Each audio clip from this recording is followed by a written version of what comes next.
A entrada tardia dos jovens no mercado de trabalho e o envelhecimento acelerado da população estão transformando o cenário do emprego no Brasil. Na prática, a força de trabalho brasileira está envelhecendo. Em 2 anos, do início de 2012 a dezembro de 2013, o país perdeu mais de 1 milhão de trabalhadores de 14 a 24 anos. Metade porque a população dessa faixa etária está encolhendo. A outra metade é de jovens que saíram ou ainda não entraram no mercado de trabalho. O programa Tema Jurídico de hoje vai abordar a questão do jovem e o mercado de trabalho. Não perca!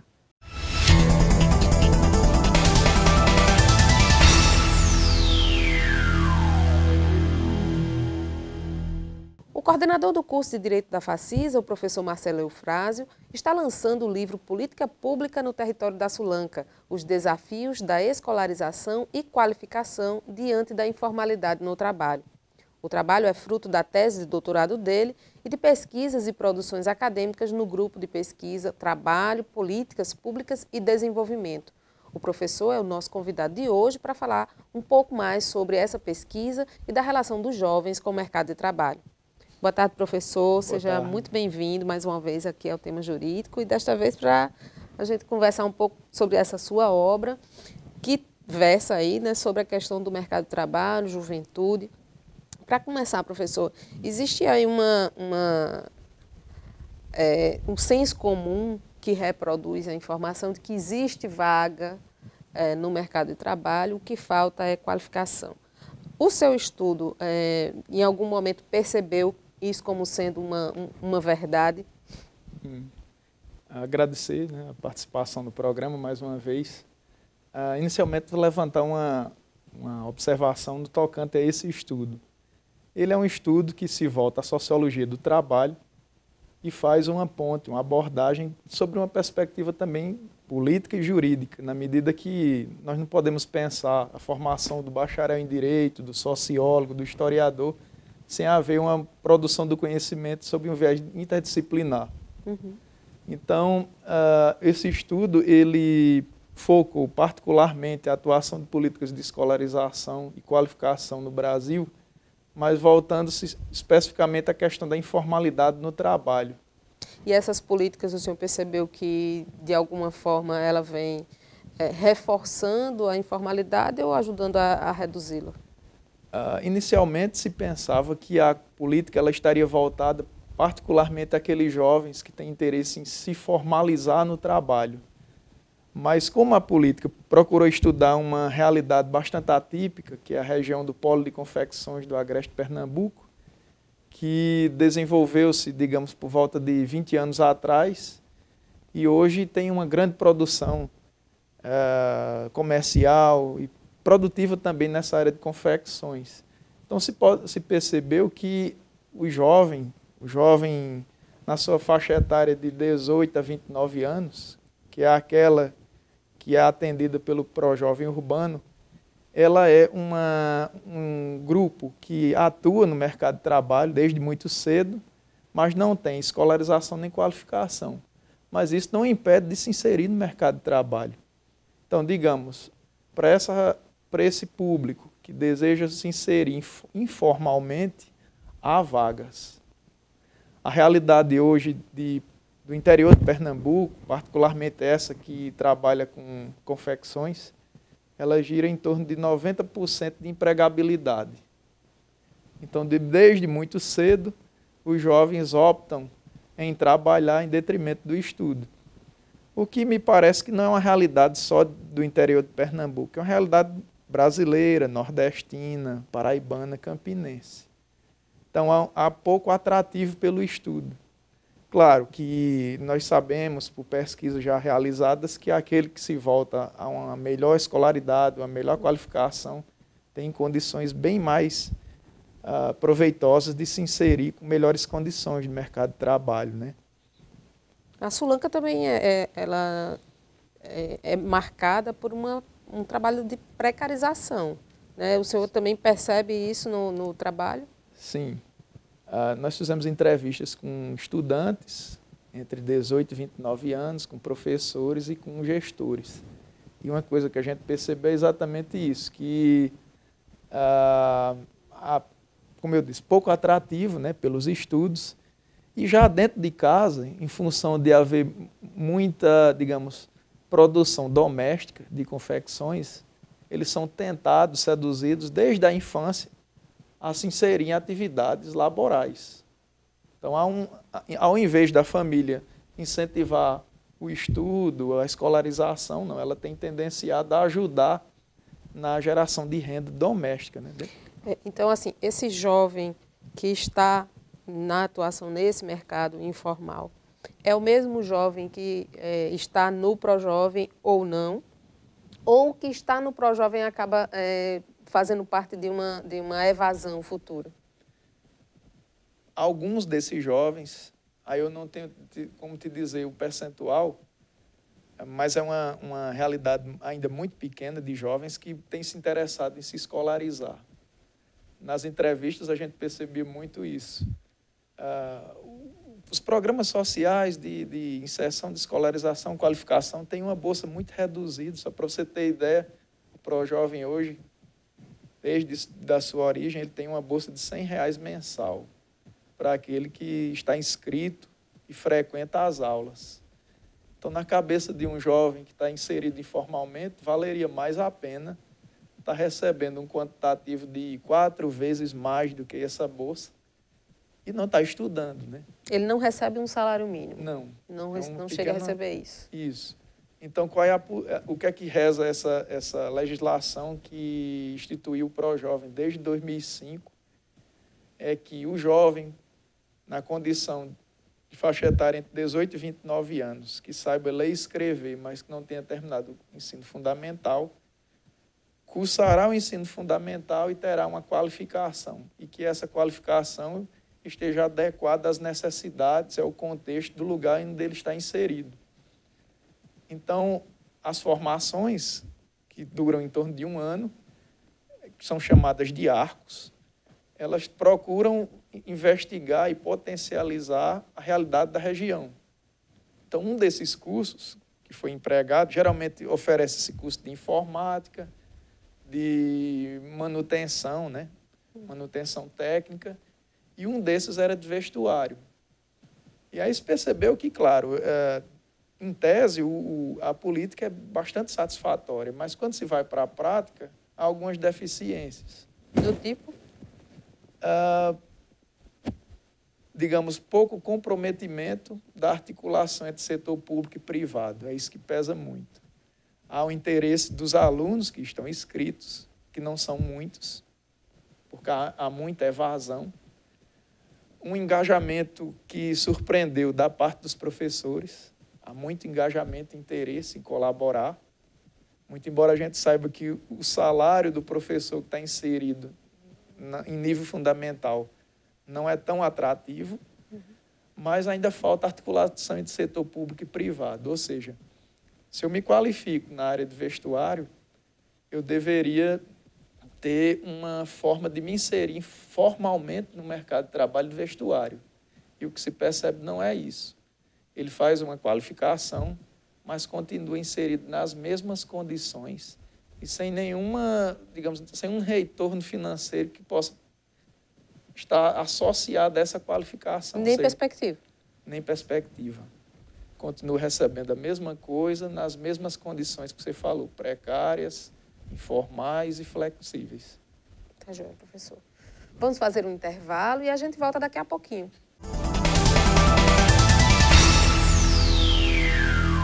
Voltamos com o programa Tema Jurídico, que hoje está abordando a questão do trabalho informal. Professor, o senhor falava no bloco passado sobre a questão dessa falta de articulação para fazer o programa ter um maior êxito, né? Esse programa de qualificação desses jovens que estão no mercado de trabalho, mas ainda não concluíram os estudos. Para o senhor, o estudo lhe revelou que é o governo que não tem tido esse tipo de iniciativa de buscar parcerias com a iniciativa privada para que faça, de fato, o projeto acontecer e ter um melhor resultado? Sem dúvida. A história das políticas públicas de escolarização, qualificação no Brasil são muito recentes. Se a gente pudesse construir uma cronologia delas, diria que aparecem timidamente. Até 1988, algumas experiências como o Mobral, que não lograram muito êxito, né?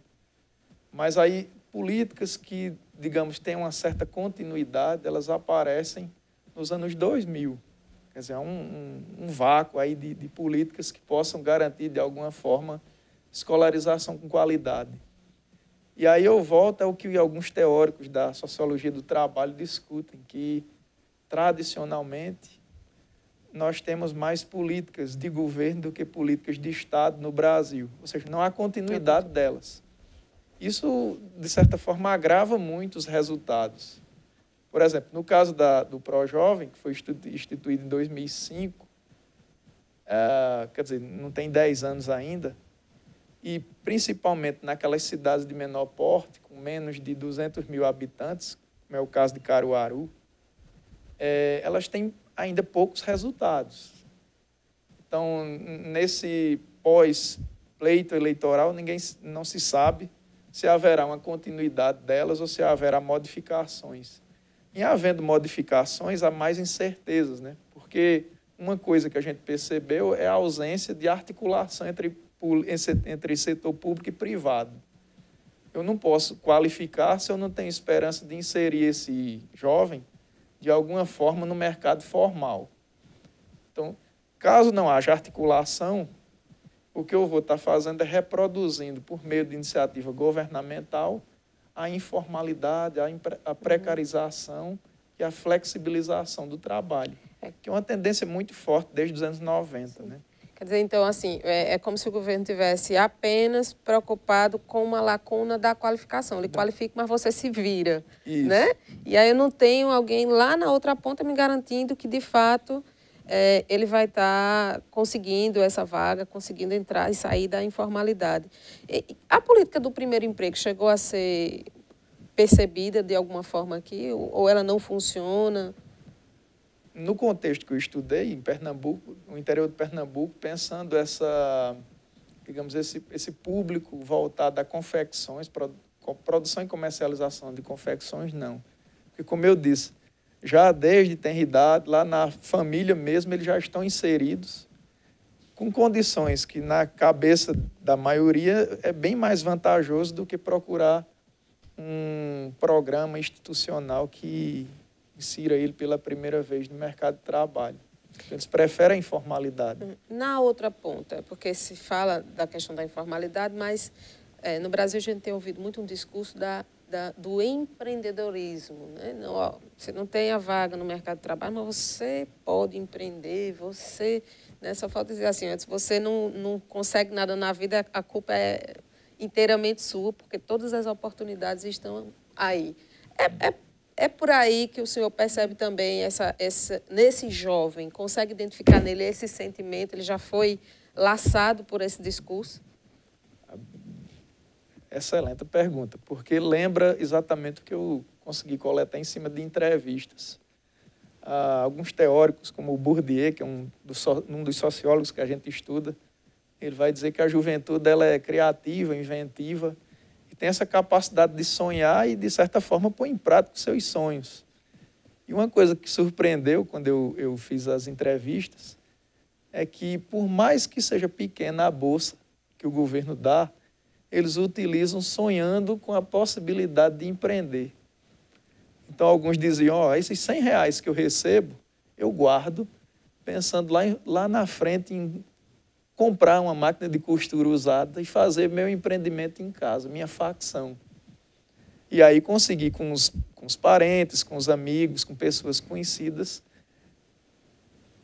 a produção e a comercialização de pequenas peças. Ou seja, então ele quer sair da informalidade direto para o empreendedorismo e não passar por essa via, né, da empregabilidade. Mesmo que esse empreendedorismo seja informal.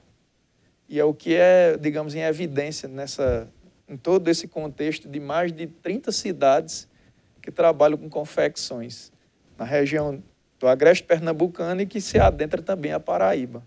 O senhor percebeu também no estudo, hoje tem se falado sobre uma história de geração que nem trabalha e nem estuda. Isso também foi, de alguma forma, tocado no estudo? Sem dúvida. Claro, aqueles que não precisam, não têm interesse, mas uma coisa que surpreende nessa região, particularmente, é que o que é hoje o polo de confecções não foi resultado da atuação de governos, de setores públicos, mas da iniciativa privada de pessoas muito simples que tinham um sonho e interesse de crescer. Então, há um engajamento muito forte dos jovens.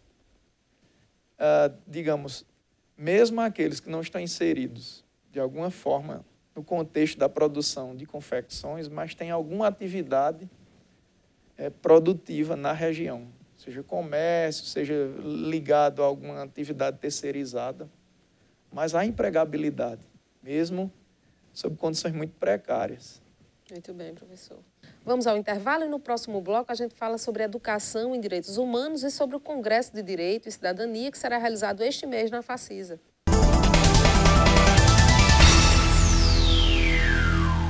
Voltamos ao último bloco do programa Tema Jurídico, agora falando sobre educação em direitos humanos e sobre o Congresso de Direito e Cidadania.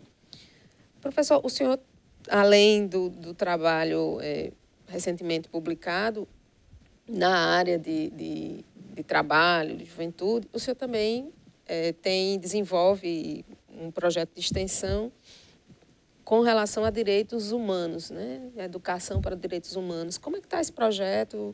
O que é que tem de novidade sobre ele? Na verdade, toda essa atividade de pesquisa e extensão que a gente desenvolve está vinculada ao curso de Direito da Facisa. Então, essa atividade que você menciona, ela era um projeto de extensão, educação em direitos humanos, voltado a pessoas em situação de abstinência química. Então, eu coordenava um grupo de alunos, ano passado, e nós trabalhávamos com questões de educação em direitos humanos, pensando a questão da dignidade e também da inserção desses jovens na sociedade, né? Também no mercado de trabalho. Então, a gente trabalhava diferentes conceitos, conteúdos, de forma muito simples, para pessoas que estavam nesse tratamento contra drogas. E aí a gente conseguiu produzir um relatório, com parceria com esses alunos, com o padre Sérgio Leite, lá o coordenador da Fazenda do Sol. E a gente, de alguma forma, vai tentar publicar e divulgar no evento que a Facisa está fazendo no final desse mês. Ótimo. Também queria falar sobre esse evento, o que é que vai ter nesse congresso, quando é que ele vai acontecer. Então, as inscrições estão abertas até o final do mês. Aqueles que quiserem apresentar trabalhos numa das 6 temáticas que o Congresso tem, podem apresentar os resumos e fazer inscrição até o dia 15 de outubro. A temática do Congresso é Direito e Cidadania, um congresso pensado a nível de Facisa, mas aberto ao público campinense, paraibano, que tem interesse em discutir direito e cidadania. E ele é um evento em homenagem ao jurista Paulo Gadelha, um desembargador federal, muito conhecido nacionalmente, que tem longa produção e atividades em benefício da sociedade, né? Então, foi pensado o Congresso exatamente em homenagem a ele, mas também pensando sobre diferentes temáticas da área jurídica. Em que pontos o senhor destacaria dessas linhas que vão estar sendo tratadas no Congresso? Além da riqueza que são os convidados, por exemplo, nós vamos ter na abertura o ministro do STJ, José Delgado, a riqueza de participantes de diferentes lugares do Brasil. Brasília, Rio Grande do Sul, Rio Grande do Norte, Pernambuco. Professores e pesquisadores e juristas envolvidos em diferentes áreas que vão trazer temáticas desde política, tributação, crimes, todas as temáticas que possam envolver direito e cidadania. Certo. Então, é o que o país tem produzido dentro desse tema direito e cidadania. Muito bem. Parabéns aí pelo evento. Boa sorte, né? Obrigado. Também. E queremos agradecer mais uma vez a sua participação e abrir para as suas considerações finais. É só agradecer pelo espaço, mais uma vez, dizer que, em nome da coordenação do curso e da instituição, nosso muito obrigado, dizer que estamos sempre à disposição. Obrigada, professor. E obrigada a você também pela sua audiência aqui na TV Itararé e no nosso canal no YouTube. Bom final de semana e até sábado que vem com mais um tema jurídico da Facisa.